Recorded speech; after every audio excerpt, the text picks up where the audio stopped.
My third year of college, I moved off campus and into a student apartment building. The university arranged for me to have a roommate, someone who also needed someone to live with. His name was David, and at first he seemed like a nice guy, friendly and polite, always smiling and chatting politely. But as we lived together, I began to notice strange things about him, habits and behaviors that made me feel uncomfortable. David would often hang around my room, asking personal questions and rummaging through my things too freely. At first I thought it was just harmless curiosity, even though it was a bit odd. But the more I thought about it, the more it bothered me. Then at night, I began to hear noises coming from David's room. The voices and the clutter made me nervous. I tried to ignore it, telling myself that David was probably watching TV or talking on the phone. But deep down, I knew something was wrong. One night, unable to sleep because of strange noises coming from David's room, I decided to investigate. I crept down the hall and pressed my ear to David's door, trying to hear what was going on inside. I heard David whispering to himself, his voice low and barely audible. Then suddenly the whispering stopped and there was silence. Then I heard David call my name. Jeff! Did David know I was outside his door? I quickly and quietly walked back to my room, crawled into bed, and tried to make sense of what had just happened. Why was David talking to himself? Was he hiding something? But if he was sleepwalking, how did he know I was outside the door? The next day, I couldn't stop thinking about the night before. As the noises from David's room continued and my anxiety grew worse, I felt like he was hiding something. David's behavior also became more strange. I began to notice small changes in the way he acted, like peeking at me and moving around furtively. One night, I woke up in the middle of the night and heard David whispering from the hallway, right outside my door. This really scared me, and I wondered if he was sleepwalking. I put my ear to the door, and like before, the whispering stopped. Then David called my name again. This time I answered, "Yeah, are you okay?" He didn't respond, only the sound of his footsteps returning to his room. The next night, I woke up to the sound of my door closing. I heard David's footsteps walking out into the hallway. This had gotten out of hand. The next morning, I decided to confront David about the possibility of him sleepwalking. I told him that I had heard him walking around late at night and that I had heard him close my door last night. I asked him if he ever sleepwalked or had trouble sleeping. At first, he seemed unsure of how to answer, but then he said that he sometimes sleepwalked. I didn't believe it. I decided to find out what was so mysterious about David's room. I knew it was a risk, but I couldn't shake the feeling that something was wrong. I waited until David left the apartment, then snuck into his room. I did a quick search, rummaging through drawers and closets for anything that could explain David's strange behavior. And then, just as I was about to give up, I found a small, inconspicuous drawer at the back of David's closet. I opened it and my blood ran cold when I saw what was inside. It was a collection of photos, dozens of them, mostly of me sleeping, and another person who looked about the same age. The photos were taken from different angles and distances, some so close that I could see the pores on my skin and individual hairs on my head. I felt sick to my stomach when I realized that David had been secretly taking photos of me while I slept without my consent. I couldn't believe that I had been living with such a pervert. He had invaded my privacy and my personal space for who knows how long. I wanted to confront David for answers, but I was afraid of what he might do, afraid of what he would say, afraid of what would happen if I confronted him alone. So I took a photo of the drawer and took some of the photos as evidence. I packed my things, and the next morning, I took the photos to the student housing department. They told me to let them handle it and quickly arranged for me to have another apartment with a regular roommate. I never spoke to David again. Even now, years later, I can't forget those horrifying photos and David's whispering at night. I never found out who the other person in the photos was, probably David's old roommate, but I never found out his name. Maybe that person also discovered the creepy truth.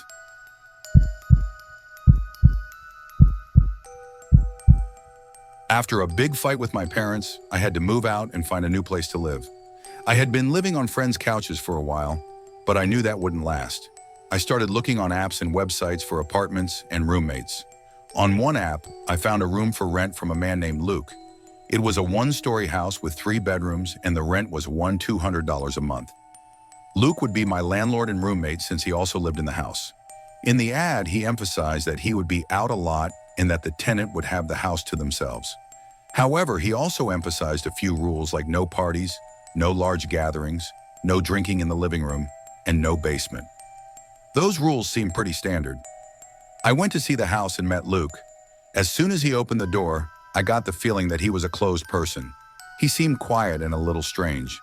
As he showed me around the house, I noticed that his voice was shaky and stuttering, indicating that he was very nervous. The bedroom was a decent size and the whole layout of the house was very good, with an open space for the kitchen, living room, and dining room. The rent of $200 per month in my area was a bargain. Luke insisted on the no attic or basement rules since he was only using them for storage. That sounded fair. I decided to rent the room on the spot. We shook hands and I moved in 2 days later. We didn't draw up any contract, I just paid him monthly, off the books. I quickly settled in. The bedroom was furnished with a bed and basic furniture, so I just hung some decorations and arranged my clothes in the closet. The bedroom had a lock and Luke gave me a key, allowing me to lock the room when he wasn't home, which seemed like a nice gesture at first. However, I quickly realized that Luke didn't go out as much as he said. Whenever I came home, his car was always in the driveway. The first few nights, I started hearing strange noises outside the bedroom, from footsteps to doors opening and closing repeatedly. One night, I went out in the middle of the night to use the bathroom and noticed the basement door was open. I walked to the top of the stairs and looked down. There was a dim light in the far corner that I couldn't see. I heard banging coming from there, and it was 2 a.m. Luke appeared at the bottom of the stairs and looked up at me. He looked annoyed and asked me to close the basement door. A week later, I came home and found my bedroom door open. I always locked it before going out every day. Looking around the room, I found nothing missing but noticed that the clothes in the drawers were not neat and the closet door was open. It was obvious that Luke had come into the room and rummaged through my things. I felt this was a serious invasion of privacy and decided to confront him. However, when I knocked on his door, no one answered. His car was still there, but he did not appear. I felt extremely strange. That night, while I was watching TV in my room, I heard Luke's door open. I decided to take this opportunity to confront him, but when I got to the living room, I saw him rushing out of the house. I asked him if he had come into my room, and he answered frankly no. I continued to ask why my door was open, and he insisted that I was the only one with the key. He then said that he was in a hurry and left. After he left, I decided to check the basement. I opened the basement door and used my phone flashlight to light my way. The basement was very small with an old sofa in the middle of the room and a foul smell coming from a door in the corner. The door was locked and I couldn't open it. I quickly left the basement and went back to my room. I woke up in the dark, not because of the alarm clock, but because of a noise next to my bed. I turned around and saw Luke standing next to my bed looking at me. I yelled, he asked me to be quiet and asked if I had been in the basement. I said no and asked how he got into my room when I had locked the door. He raised his hand but had nothing in it, then said I should find another place to stay and leave. I started packing my things immediately and decided to leave the house. I knocked on his door and asked for half the rent back. He gave me $400. I left the house immediately and slept in my car that night. The next day I went back to my parents' house, and after telling them everything, they accepted me back. I moved out a month later, but my relationship with my parents was good again. If you decide to pick a random roommate from the internet, be careful and use your best judgment after meeting them. Hey guys, today I'm going to tell you about a terrifying experience my group of friends and I had over Memorial Day weekend last year. We rented a lake house in a remote part of North Carolina, and what happened next really haunts us to this day. My group consisted of Jamie, Crystal, Rich, Adam, and I. We decided to rent a lake house for a weekend away from the city. I was the one who found this house on Airbnb, and what impressed me the most was the large terrace with a hot tub overlooking the lake. Besides, there was a fire pit right next to the water with many Adirondack chairs around. Perfect for a relaxing evening. We prepared carefully for this trip, from buying food, drinks to outdoor games. We planned every detail to have a really fun weekend. We were all excited and looking forward to relaxing. When we arrived, our Airbnb host told us that there was a key hidden behind the mailbox that opened the front gate. The driveway was made of gravel and dirt, cutting through a small gap in the woods and leading up to a house. Adam had parked right next to the front yard. The terrace wrapped around the entire house, creating a very special space. After we finished unpacking, everyone cracked open beers and started partying. We played beer pong, cornhole, BBQ'd, and played loud music for hours. We were pretty loud, thinking that no one lived nearby to complain.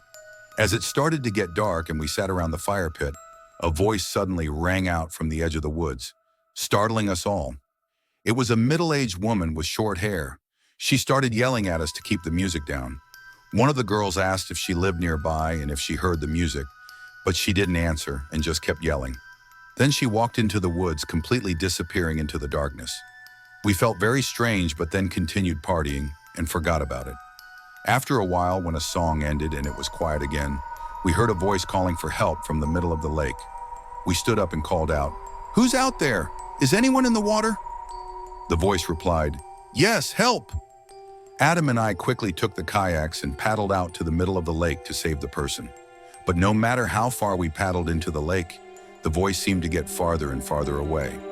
After about 10 minutes of paddling, all we could see was the light from the house and darkness in all directions. Suddenly, we heard horrible screams from the house, like someone was in real danger. We quickly rowed back to shore and ran into the house, but there was no one there. Our friends had mysteriously disappeared. We tried calling and texting, but there was no signal. With no other choice, we drove to find help. We found a nearby house with the lights on and decided to knock on the door.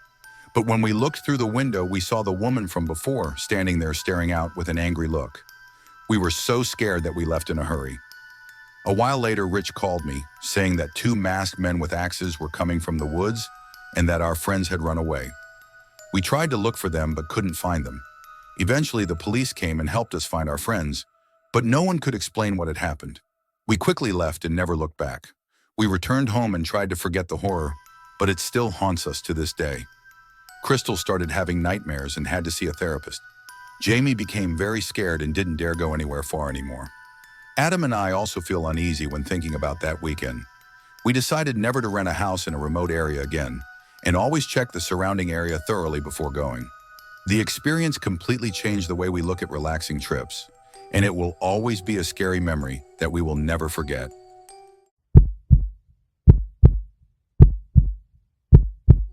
Hey guys, today I'm going to share a scary story that my friends and I experienced over Memorial Day weekend, 2021.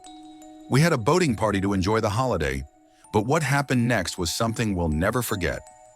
Over Memorial Day weekend 2021, my best friends Tony, Mikey, and Jacob and I decided to go to a boating party in the bay. Jacob had a big boat that he got permission to use from his dad, and we were excited about the trip. We set off from Jacob's house and headed out to the bay to meet up with the other friends on the boat. The party was wild, with people jumping from boat to boat and drinking. Jacob, the boatman, had also had quite a few drinks, and we didn't realize until he was too drunk to drive the boat home. We had to wait until Jacob sobered up and was able to drive the boat back. On the way back, we noticed another boat following us. Jacob started to get nervous, thinking it might be the bay police, and he might get a ticket for drunk driving. We kept a steady pace and tried not to attract attention. When we got to the canal, the other boat was still following us. Jacob was really nervous, but we tried to stay calm. When we got to Jacob's house and parked the boat, the other boat passed by and we saw 3 men standing on the boat staring at us with menacing eyes. Jacob didn't recognize any of them and started to suspect their intentions. We went inside and thought everything was over, but then I woke up in the middle of the night and found myself face to face with an intruder. He threatened me and asked to be taken to Jacob's room. When I got to the room, I noticed there was another one. They made Jacob call his dad to get the combination to the safe and stole all the cash, jewelry, and important documents before running away. We couldn't identify the men, and we believed that they had followed us from the boat to find out where Jacob lived. That experience left a deep fear in my group and me.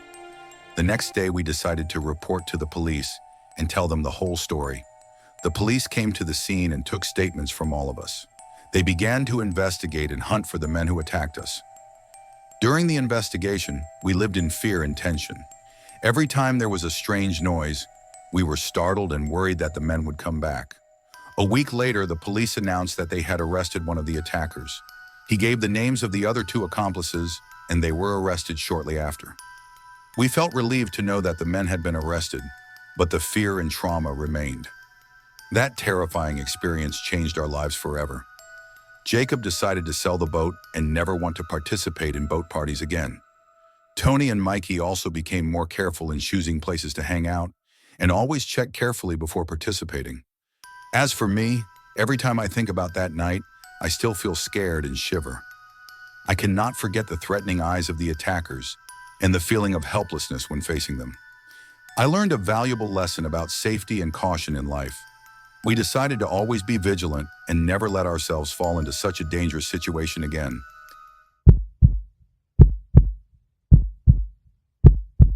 In 2023, when my relationship with my father became unbearable, I decided to move out of the house and start renting a small wooden house for a few months.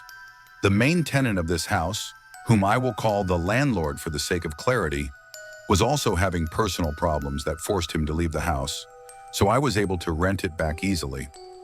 This was a small wooden house, located separately at the end of a dirt road, with a few similar houses nearby. The house had 2 floors, with a small kitchen, a decent living room, and a bedroom on the second floor. What was special was that to get to the upper floor, you had to climb a small staircase and open a strange cellar door.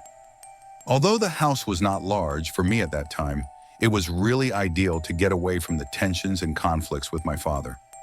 After a month of living there, I paid my second month's rent and felt completely comfortable in the space.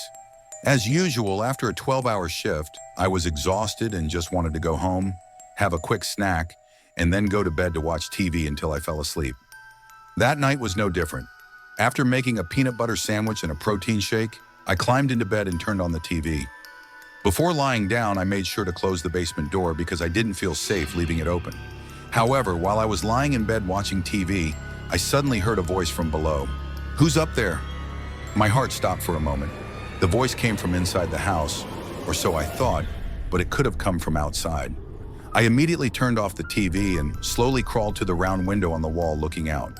There was no one there, but the darkness everywhere made me even more nervous. I asked, "Who's there?" But the only answer I got was dead silence. I grabbed the handle of the cellar door, opened it, and looked down the stairs. In a moment of panic, I even called my father's name, hoping that maybe he was here, but there was no answer. I slowly walked down the stairs, my heart pounding. Everything was quiet, no sign of anyone down there. I turned on the light switch. The light flooded the living room, and I told myself that maybe the sound was coming from outside. But even so, the panic did not disappear. I turned on the front light and looked out the window. No one was there. I decided to turn off the light and go back to the bedroom, closing the cellar door tightly and going to bed. When I turned the TV back on, only a few minutes later, loud banging noises came from under the floor. The loud noise seemed to scare me, and this time I knew for sure that someone was in the house. I did not dare to move, just lay still, my heart pounding. The thought that someone could easily open the cellar door and rush in sent a chill down my spine. I lay there for about 20 minutes, not daring to move. Finally, when I felt everything was quiet again, I decided to go find the phone to call the police. But when I looked around the bed, I realized that the phone was not there. Maybe I had left it downstairs. I carefully opened the door and looked down the stairs. The flickering light from the TV made it all but dim.